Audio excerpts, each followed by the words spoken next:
All right, 3 minutes past the hour, so I think it is time to start this hour. And we're going to start the first in a series of sessions that we're holding. We're really less webinars and more kind of discussions around topics that I feel, and we as the team feel, have been kind of permeating all of our conversations over the past, I guess 6 months, year.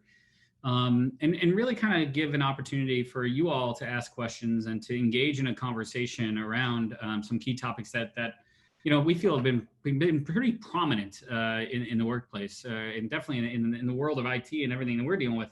And so our first topic of conversation, and our first and forever first Cockroach Hour, is Kubernetes, something that's very near and dear to my heart. But before we get started, let me just do a little bit of housekeeping. Please do ask questions. There's a QA panel. There's also a chat. Some people just prefer the chat.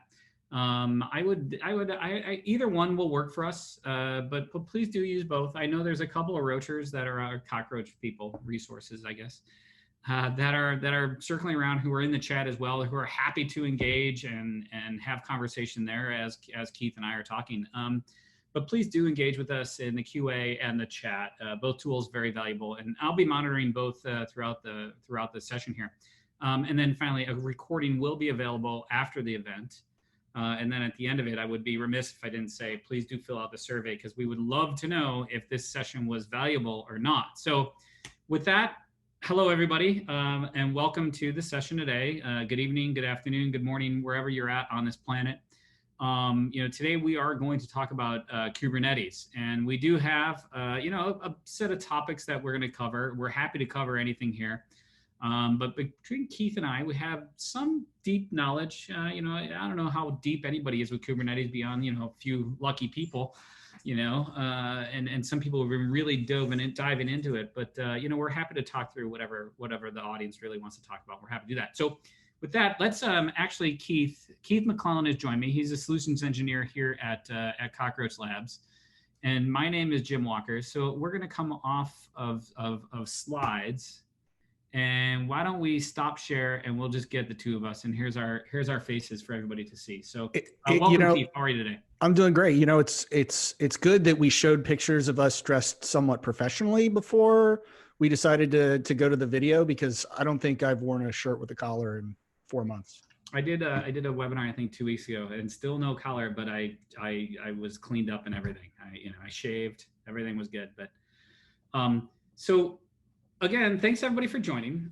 Keith is in space on, I guess, the Dragon rocket, and I'm in the Seinfeld apartment in the Upper West Side of New York City. But I just want to start with basically level setting and just talk about experience and kind of, your experience with Kubernetes. Keith, you and I have known each other for at least a year now, but I feel like I've known you for quite longer than that, because we've been circling around in kind of similar spaces, right? And so let me know, can you just tell me, when did you first get introduced to Kubernetes and why? What happened? What was it? So I was working at a company called Mesosphere. It was the Apache Mesos company. And prior to, so if you're not familiar with Mesos, it's a container orchestration scheduling platform based off of the Borg structure out of Google. It predates Kubernetes. So in 2015, Mesosphere had started to contribute to the Kubernetes project before it was released as an open source. So I have some experience with Kubernetes going all the way back to that late 2015, early 2016 timeframe. Right. And interesting enough, in that time frame, that's a very interesting time to be at Mesosphere, Keith. I was at CoreOS, who was, shifting from being kind of container Linux and all that stuff and moving into, at the time at CoreOS had CoreOS Tectonic, which was basically a Kubernetes distribution, if you will, right? And so, what was it that happened at Mesosphere in that time frame that made them kind of move closer to Kubernetes? I think you were there during that shift, right? What was it? What were you guys seeing that made that happen? Because I think it'll actually give an indicator of why this is important for everybody today, right? And what's kind of moving, right? Yeah. So Mesos was really designed to help the operator experience, make it easy for a system administrator to manage a cluster of machines and deploy workloads to it. Right. And the thing that Kubernetes, I think, does better than really any of the other container orchestration platforms. Mesos was just one of them, right? We had Swarm. There was Nomad that I guess is still around. Hey, Nomad's still going on, and I think it's gaining some momentum somehow. It is. It certainly is. Yeah. But all the other tools were really operator focused, and I'll include Nomad in that as I would agree, as a scheduling platform. And Kubernetes is developer focused. So Kubernetes focused on making it easy for developers to deploy their applications to a cluster of machines, whereas Mesos and a lot of the other platforms were designed to make it easy for operators to take containerized apps and deploy them to a cluster of machines. And that's kind of a fine distinction, but it matters a lot when you're talking about how long it's going to take you to get your application up and out and in front of people. Well, and I think it's an important distinction as well, because I think it actually lends people to actually understand the entirety of the platform of what Kubernetes is, because I think the way it was designed, for me at least, I always think about it as, this is Google at its best, but being applied to, a whole world of people. Brandon Phillips, who was one of the founders of CoreOS, used to say, this is Giphy, was what Google infrastructure for everyone was what it was. And it's like, for me, Keith, for me to understand Kubernetes, I had to completely shift. It was a paradigm shift for me into distributed systems. How did you go about basically commanding it and getting an understanding of what it is? I just think everybody has their own path of how they learn. Did you liken it to something you already had? Was it just a matter of getting your hands on it? And what were the resources you used to kind of basically familiarize yourself and learn Kubernetes? Yeah, so my background is in distributed systems. So I'd worked at several MPP data warehousing companies, Netezza and Greenplum. And prior to actually coming over to the vendor side, I worked as an ETL developer. And we had a big problem with our ETL cluster. We had 15 ETL DBA specialists, and our entire job was to kind of move data models from one structure into another to load data into this huge data warehouse. And so I had run into scheduling issues with just our ETL cluster 10, 12 years before ever kind of even hearing about Kubernetes. We used something called Condor, which is a scheduler that came out of a university that they use for kind of old school, like x86 clusters. So when I originally saw Mesos and then I saw Kubernetes, it was finally kind of taking that ability to take a cluster of machines and kind of arbitrarily assign workloads to it and make it something that was production supportable. Because the previous iterations were all either super fragile or super hard to use or both. I think you were kind of born into this world. You kind of raised through that channel of distributed and clustered environments. Me personally, I'll age myself a little bit. Late 90s, I was coding systems, and I remember we were trying to basically set up queues for services, and we had scoped in like 6 months of a project, and one of my developers came to me one day and said, "Hey, there's this thing called Tuxedo."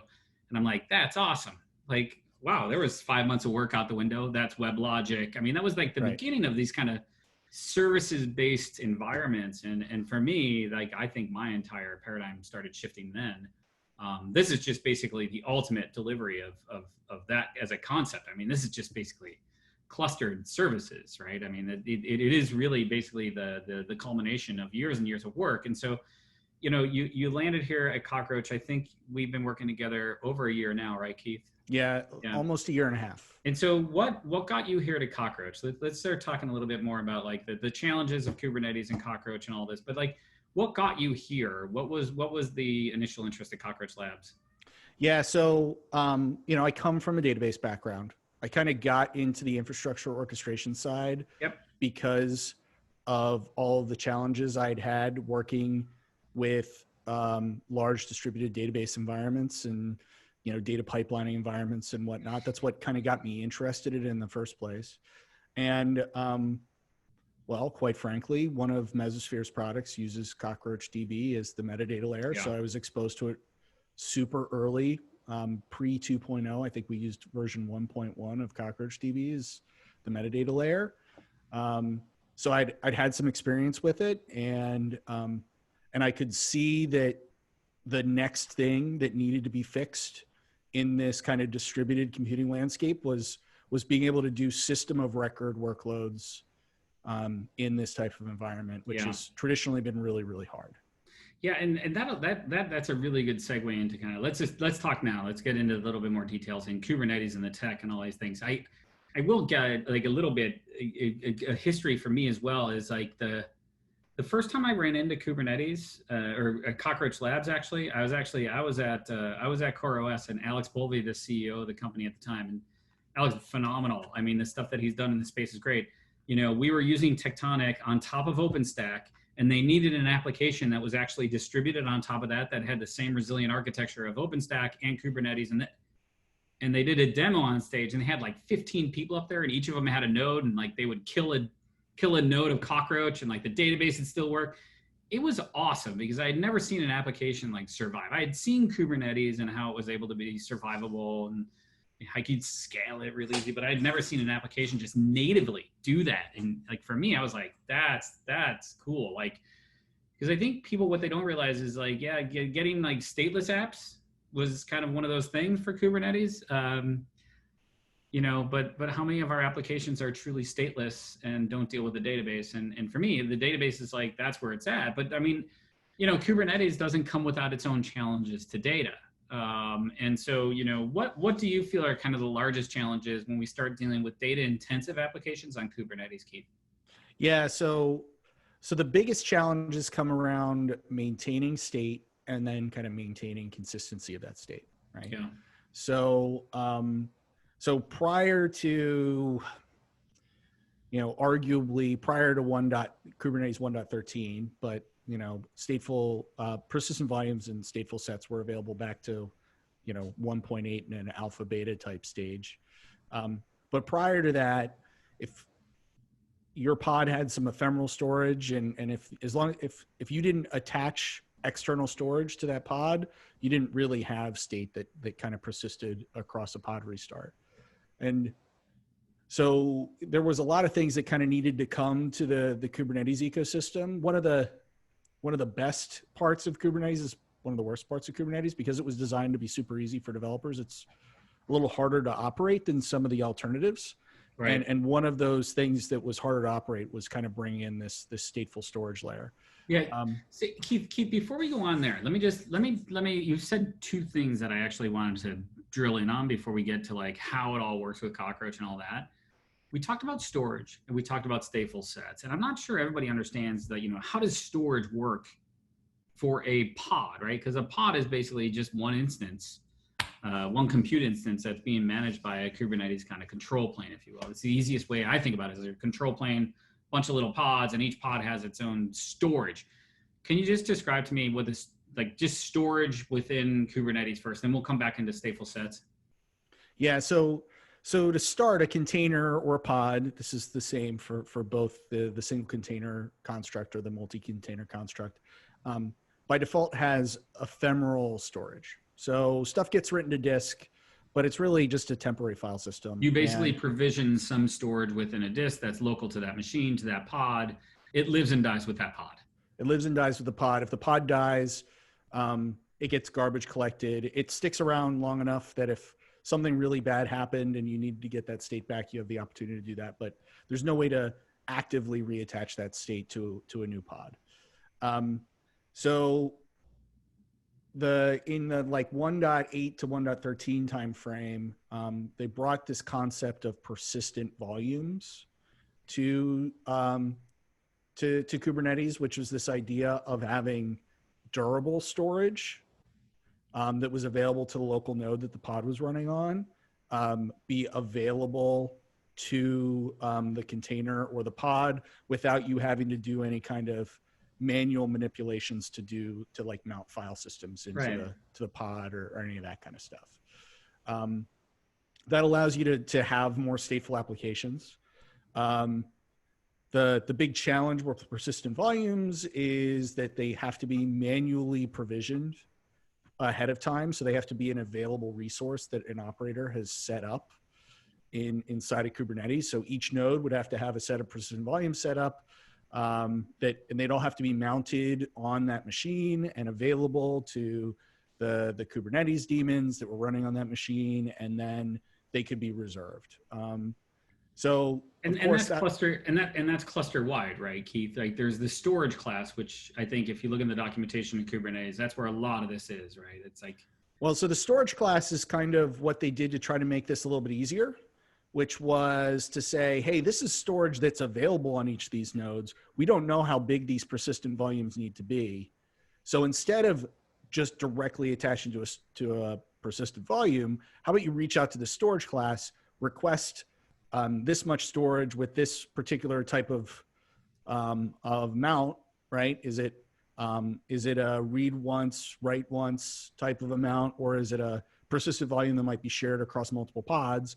And then let the system figure out how to mount it in, right? So storage classes were kind of designed to make it a little bit easier. But there still are challenges with running persistent stores on top of a Kubernetes-based ecosystem. The vast majority of persistent volumes are direct attached store, some type of direct attached storage, which isn't portable, which means that once a pod with a particular persistent volume is started on a node, you can't really move that pod without an operator intervention. Yeah. There are, of course, like remote storage options. vSAN from VMware is a good example of that allow you to have some more kind of storage portability, but those aren't necessarily guarantees. Those aren't things you're going to be guaranteed to have in every Kubernetes cluster. Yeah, so, and you can mount all different types of storage too. I mean, you can use Rook to mount Ceph. I mean, there's like lots of different, you could have distributed storage and Ceph. You use Rook for something like that, right? Like, and there's a bunch of different things. It's really like there's a persistent volume, and then you can actually make, I think the storage class allows the, the PVC, the persistent volume claim. So within a pod, you can claim that storage, you can use it, all these things. One of the questions that actually did pop up, Keith, you had mentioned, like if a pod fails, there is this point where, the storage does get data collected, or it gets data collected, garbage collected, right? What is the timing, and how do you know if that garbage collection has happened or not? Do you know? So if you have a persistent volume, that volume won't be garbage collected unless an administrator goes in and deletes the PV. By default, I think the timeout for ephemeral storage is either 12 or 24 hours, depending on the distribution of Kubernetes you're running.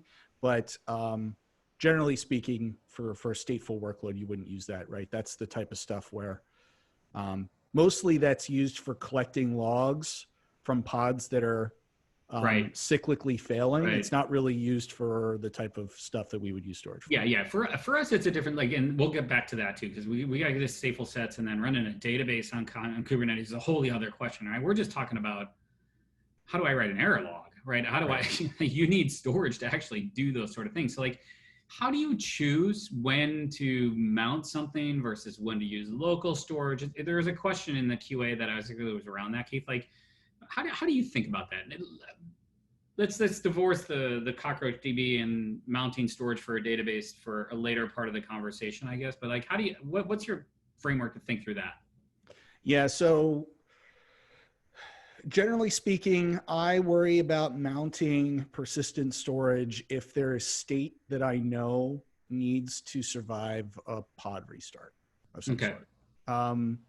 If I don't care about state surviving a pod restart, then I'm going to use ephemeral storage, because that's going to allow me the maximum kind of pod portability, right? Right. As soon as I start doing persistent volume claims and whatnot, that changes the mobility of those pods a little bit. And so you've got to pay more attention as an operator. So if I can get away with not mounting storage, I'm going to not mount storage. Right. And I think, it lends into the next part of the conversation. I want to come back to StatefulSets. I know we were going down that path, but I wanted to get through the storage thing first, because I think it's, without understanding the storage part of how this all works, is I think like if I if I look at Kubernetes, there's three things that are really a challenge. It's the storage thing, the networking, and security. Like, those are the three big ones. And I think storage is, I think people are getting a better sense of networking and security is still like difficult at times to, I think, understand and comprehend. But let's just stick with the storage part. And so what is it? So you had mentioned stateful sets before, and we started going down this path. What is a stateful set, and what does it allow you to do? A stateful set allows you to kind of bind a persistent volume claim to a kind of a clone of a pod, right? So rather than every time that pod restarts having to kind of manually reclaim that persistent volume, the stateful set maintains the claim even if the pod restarts, and manages the process of automatically kind of remounting it into that pod, so that, you know, for us, if we're doing a rolling restart to do a software upgrade or whatnot, we don't lose our storage. We don't lose the persistent volume during a pod restart to change the binary out, or do a security patch, or restart a server because we had to do an OS patch or something along those lines. Yeah, and stateful sets are being used beyond just the storage too, right? I mean, if you have certificates, basically it's kind of everything around your application that you would need to survive some sort of failure or whatever it is, right? What are those things that are kind of stuck in there, Keith? Yeah, so it's largely kind of the config that binds the state to the pod. So anything that meets that kind of criteria gets recorded in the metadata of the stateful set. You know, as far as exactly which pieces of the system are currently leveraging that infrastructure, you know, it changes kind of every Kubernetes release. Every time there's a kind of a new bit of state that needs to be attached, they kind of just they just kind of stuff it in the stateful set. So I can't say that I'm up to date on every single thing that the stateful set is reattaching to the pod. Yeah, but I'm just trying to figure out, like, how did we do this before? You know, like, how did any of this work without stateful sets, right? Well, I think largely what you would see is kind of more ephemeral patterns. Right? Yeah. So you get a microservice. It needs a certificate. Prior to, you know, now Kubernetes has its own kind of built-in certificate management. Before, you'd need to use something like Vault to do that, right? So it's every time we kind of build one of these features into Kubernetes, it gets a little bit easier to kind of maintain these things. But at the same time, figuring out where that metadata needs to be stored in Kubernetes becomes a little bit more complicated. Yeah.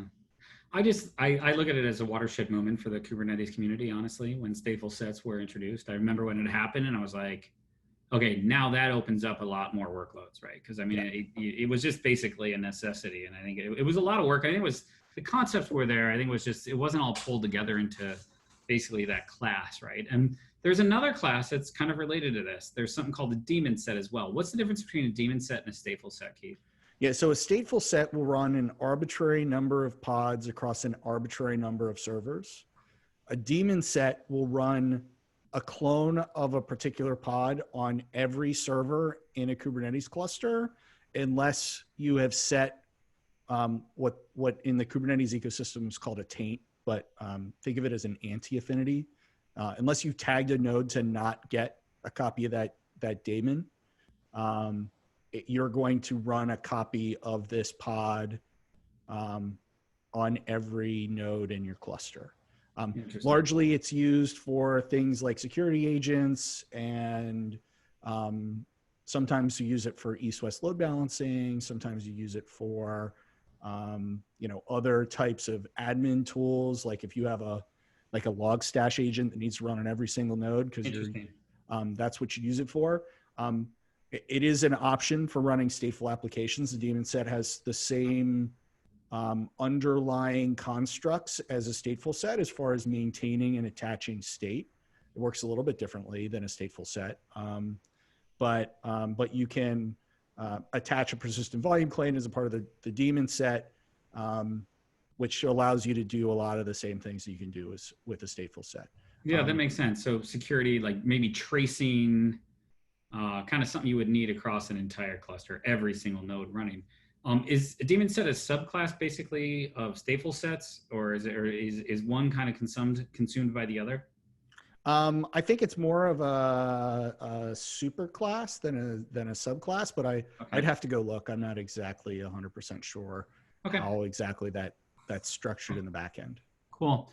So I mean, I can imagine with Cockroach, the StatefulSet is just a beautiful thing for us, right? Like there's a lot of that's amazing, and we'll come back to that a little bit. Could you use Daemonsets with CockroachDB? You absolutely can.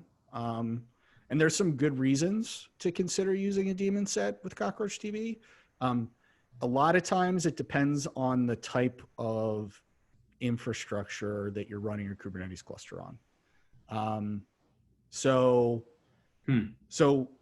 because we can scale both horizontally and vertically, right? So we can either scale our individual pods up to consume more resources, or we can scale out more pods to increase our resource utilization. Depending on your workload, there are reasons why you might choose to be more distributed, right? Particularly if you're doing a lot of data pipelining, right?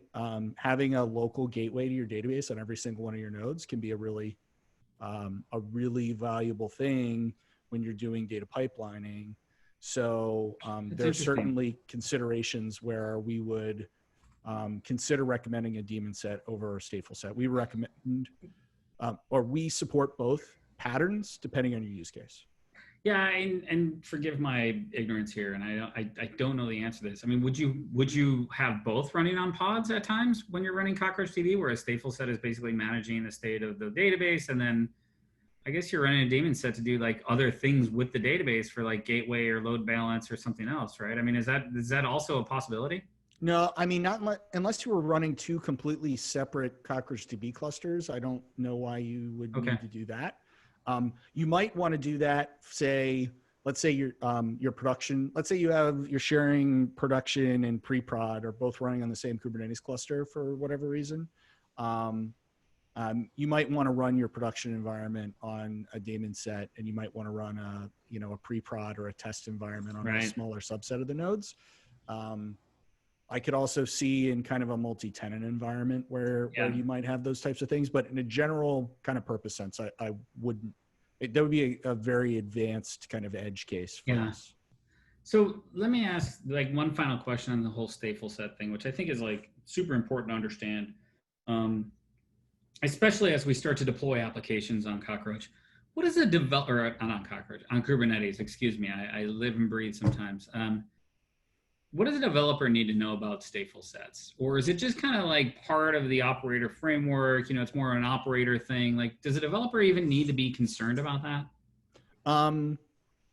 The only thing a developer really needs to be concerned about is whether or not they have state that needs to persist. Right? Right. If they have state that needs to persist, then they need to care about StatefulSets or some other mechanism for preserving that state across pod restarts. And if they don't, then they don't, right? I would say mostly it's there to make it easy to operate these types of workloads in production. Yeah. From a developer perspective, it's 10 lines of YAML max in your pod config. That's really it. There's not a whole lot to do there. On the back end, there's configuring storage classes and or configuring persistent volumes and managing claims and all that kind of stuff. But from a developer perspective, it's a very easy pattern to use. Yeah, pretty straightforward. Let me just I'm going to sidetrack a little bit because we had actually a question come through on this, and this is something that I've always kind of laughed about. But do you have any tips and tricks on editing and managing YAML files? Make sure you use VI and you don't try to use text edit on your Mac because it's gonna screw up all of your spacing. So generally speaking, there's a tool that you can get on your Mac or in Linux called YAMLint. Yeah. I pretty much always I'm one of the I'm one of the maintainers of the Helm chart. I've been working on at least one of the versions of our operator. As the folks that at Red Hat know, I am notoriously bad at managing the indentations of my lines in my YAML files.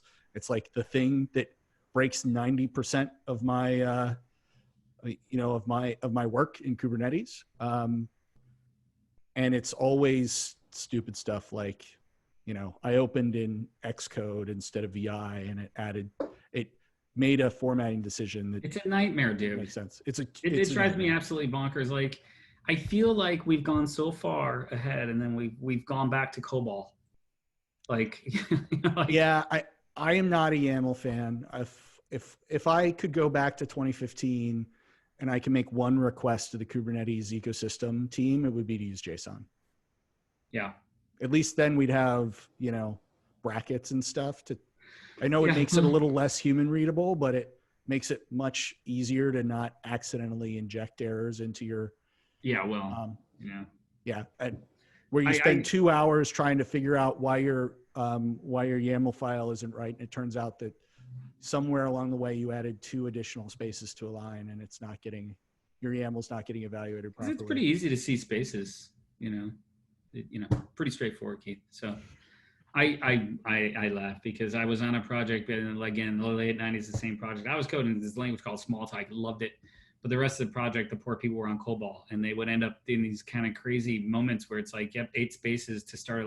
I can't even fathom.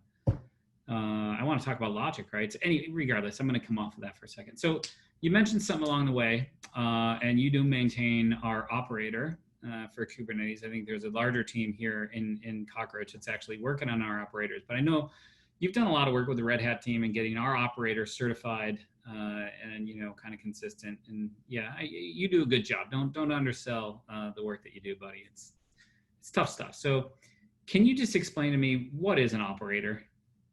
So an operator, like too super high level, but let's just start there and we'll go down. Yeah. So if you're an operations geek like I am, you might talk about it being a second level scheduler. That's what they call it in the Mesos ecosystem. From a developer perspective, it's a piece of software that that enables and hopefully automates the logic around operations tasks for a particular application in Kubernetes. So something like restarting a pod to do a like a binary upgrade is a lot harder to do in Kubernetes than, say, the equivalent capability would be on bare metal. Right. Partially because you don't necessarily know exactly where that application is running in your cluster, partially because of the just the framework itself kind of makes it hard to stop things. It's it's a static state machine effectively, right? So it's trying to maintain the last known good state that you've set in the cluster. So doing something like deleting a pod doesn't actually necessarily permanently delete the pod, right? You have to go and change the configs to make it not want to try to restart those pods, all that kind of stuff. So an operator is this concept that that brings the advanced functionality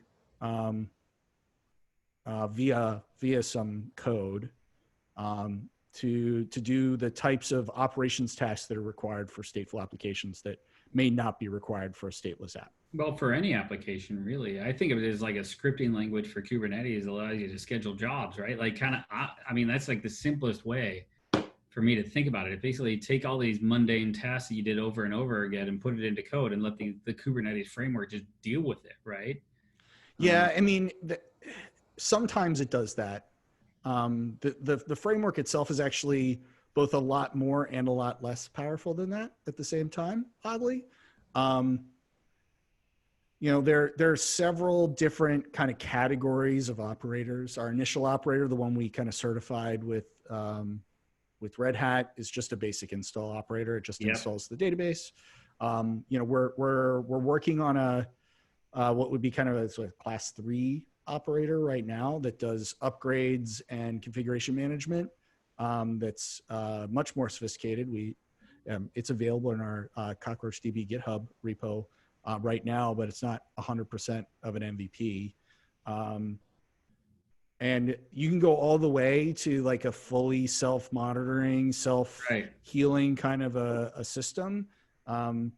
Things that will do things like intelligent auto scaling and Kubernetes specific edge failure remediation and all kinds of advanced capabilities.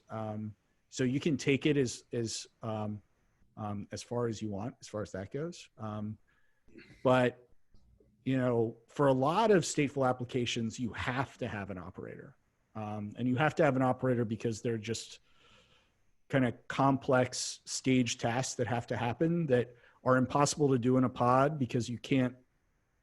Because generally speaking, there are operations that have to be done when the application is down, and Kubernetes doesn't support those types of mechanisms. We're fortunate in CockroachDB that we don't require those mechanisms. We were designed to work this way, so we've kind of gotten away with not having a kind of an advanced operator for a long time because of that. Yeah, and it's funny. I think our initial conversations internally, when I got to Cockroach coming from the Kubernetes space, I'm like, well, do we have an operator? And I think there was a little bit of pushback initially because it was like, well, we are kind of already architected for this kind of environment, right? Like, I think there's things that we do in an operator that ease installation around certificates, setting up secure clusters. There's like certain things that we can do that actually help. I mean, ultimately, just to install and run a raw Cockroach cluster, pretty simple and pretty straightforward. You don't really need an operator to do a lot of the things. I think there's just some configuration things that do get simplified via an operator for us for the install. And I think it's like when we get to the next level of operator, the class 2 and beyond, Keith, is where these things get really interesting, right? Yeah. So for us, they're really only kind of 2 or 3 major things that an operator really helps us with. One is, I'll call it ingress controlling, right? Load balancing. So every node in the database is a common gateway to the entire cluster, which is great. So you can kind of connect to any pod, but what if you're running an application that needs to talk to the database and that application happens to run outside of Kubernetes, right? So being able to manage that, the operator, particularly, or be able to manage the load balancer in coordination with CockroachDB is kind of a nice advantage. There are a couple of edge cases with Kubernetes specifically around StatefulSets where your persistent volume might get corrupt, and so your pods will boot loop. Right. Like if you're just running on a VM or in bare metal, then the database will just fail to start and an operator will get notified by whatever alerting tool you're using. And then that's kind of the end of it. They'll just go and fix whatever the issue is. In Kubernetes, that pod will boot loop, which is a little bit more painful of a situation because it creates load on the cluster. It does a bunch of other things there. Right. The other stuff is really kind of advanced, like production grade type stuff, like being able to make sure that your backups are being scheduled on a regular basis, making sure that making it easy to connect to CLI or to update a cluster-wide config setting in Kubernetes. Right. Those endpoints are just harder to get at if you're running Kubernetes. It's not that you can't do it now. We have full docs and we have I think 40% of our customers running Kubernetes now, and none of them are running an operator in production at the moment. So it's certainly can be done without this stuff, but we're trying to make it easy much easier for everybody. So let's just talk about that a little bit then. I mean, there's also Helm, right? And so there's an operator to install, there's Helm. Like, what's the difference between the two? When would you use one over the other? I mean, because we offer options. We use Helm, you could just raw install.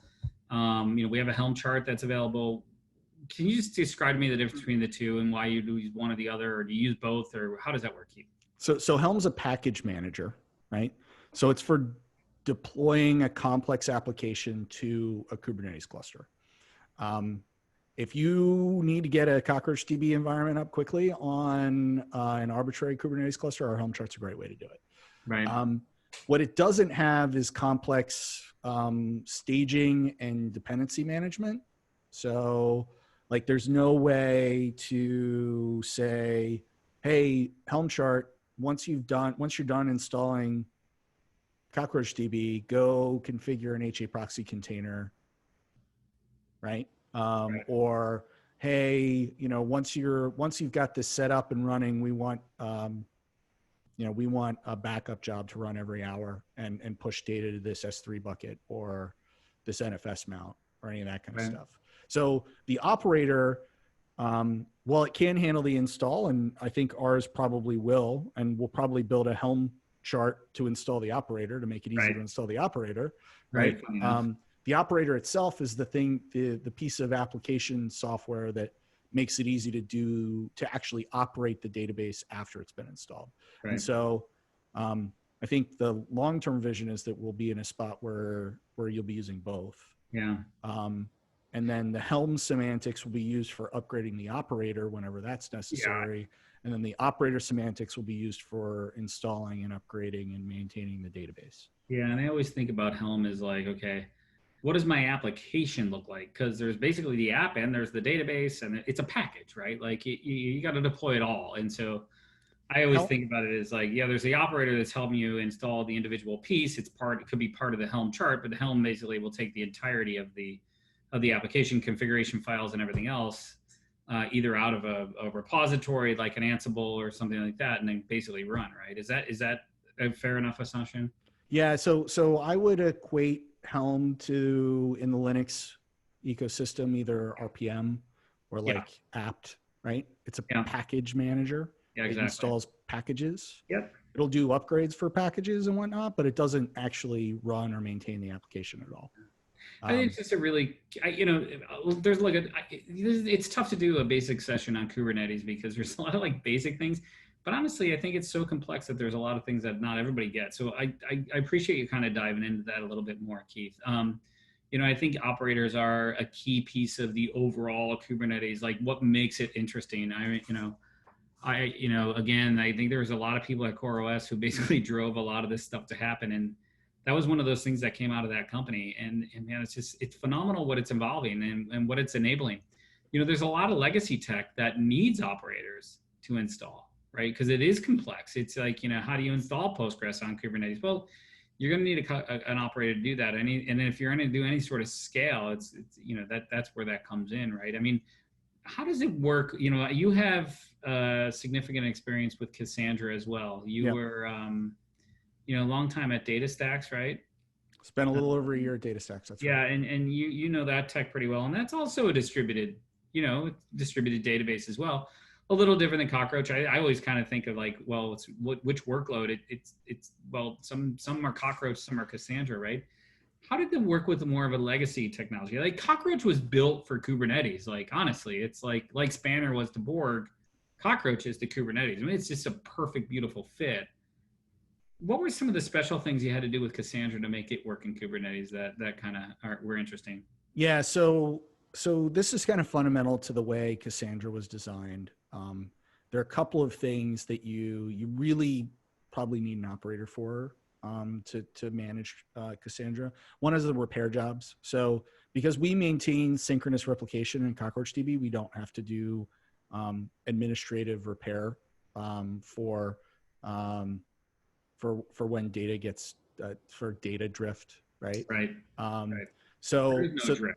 Right. So there's a bunch of mechanisms in Cassandra for doing these kind of repair jobs that need to be scheduled on a regular basis. And the other one is so Cassandra distributes data based on a hash of the key, which is really good for single record lookups, not so great for range lookups. Right. We use a two-level indexing approach. So we index all the keys and then we store the keys in order. And so we can very easily kind of scale up and be able to find our data without having to do any kind of administrative process. In Cassandra, there are these things called V nodes that have to be redistributed, and so your key space changes a little bit. And so, other than that, they have the same kinds of basic fundamental challenges we do as far as why you would want an operator.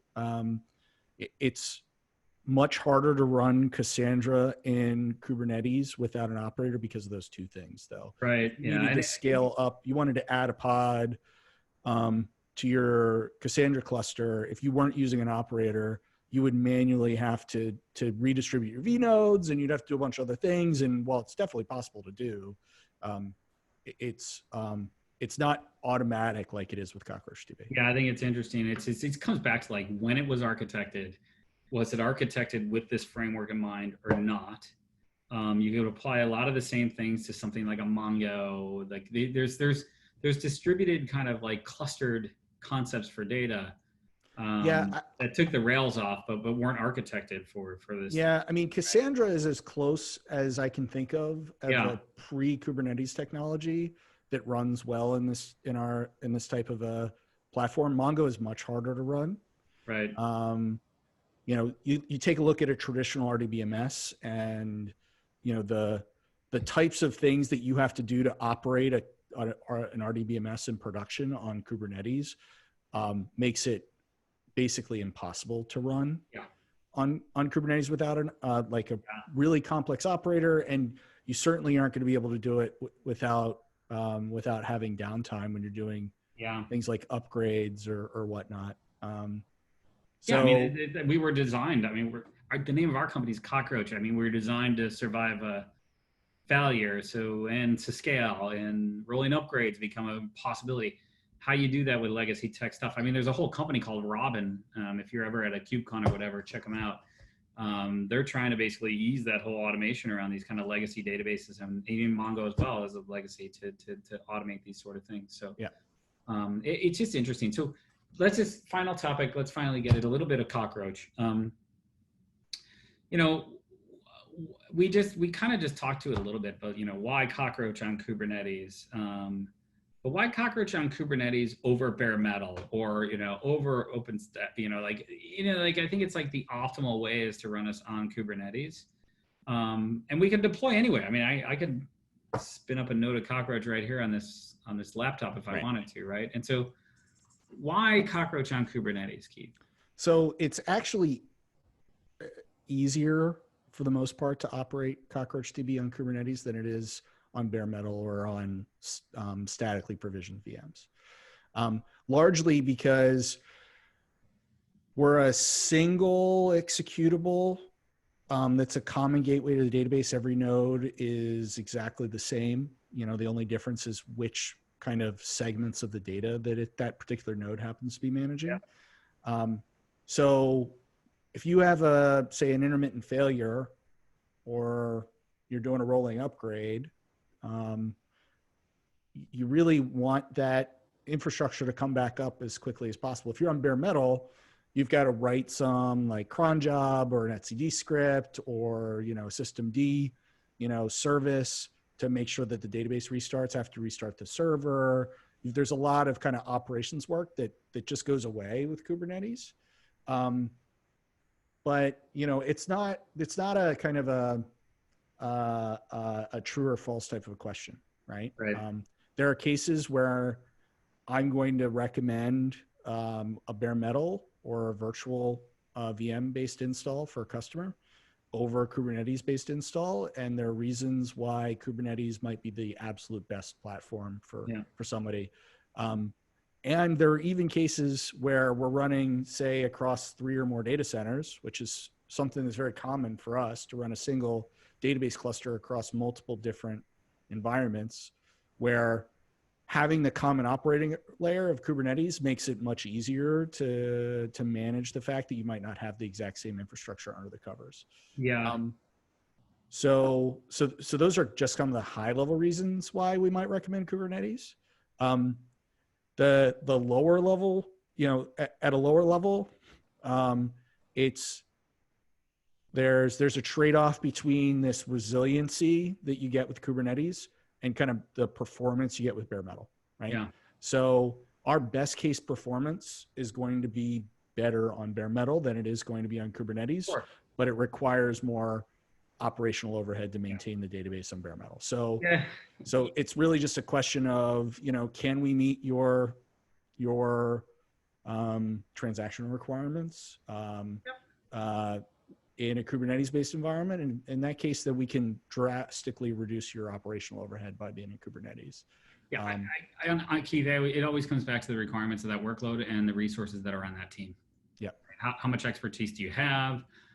What are the requirements of the work? We can work within all of them. It's all great. I wanted to come back to something you mentioned though, and this is something that I find extremely compelling about Cockroach in particular. You talked about running Cockroach across multiple clusters, and we actually had a question about this as well. And while we have a design pattern to run Cockroach in a multi-cluster, multiple Kubernetes clusters, you could have federated Kubernetes is still, difficult. I think if people are interested in this sort of thing, looking at projects like Crossplane and what the Upbound team is doing around this, awesome. It's phenomenal work. We still have a while to go. I think there's a lot of things that are simple, because when you start to get into networking and storage, or networking security in particular, federated clusters are tough, man. And so it's been, I've always kind of claimed well, why federate the operations of the cluster? Why not just federate the data? And so, Cockroach could basically be used as that tool to federate workloads across multiple clusters, correct? Data being the lowest common denominator here, right? At the application layer. Yeah, I think that there are some exceptions to this, but if your application is largely stateless and it uses a database to maintain state, then what you're describing, we could do that. So then you don't have to connect your control planes, Kubernetes being your control plane. Yeah.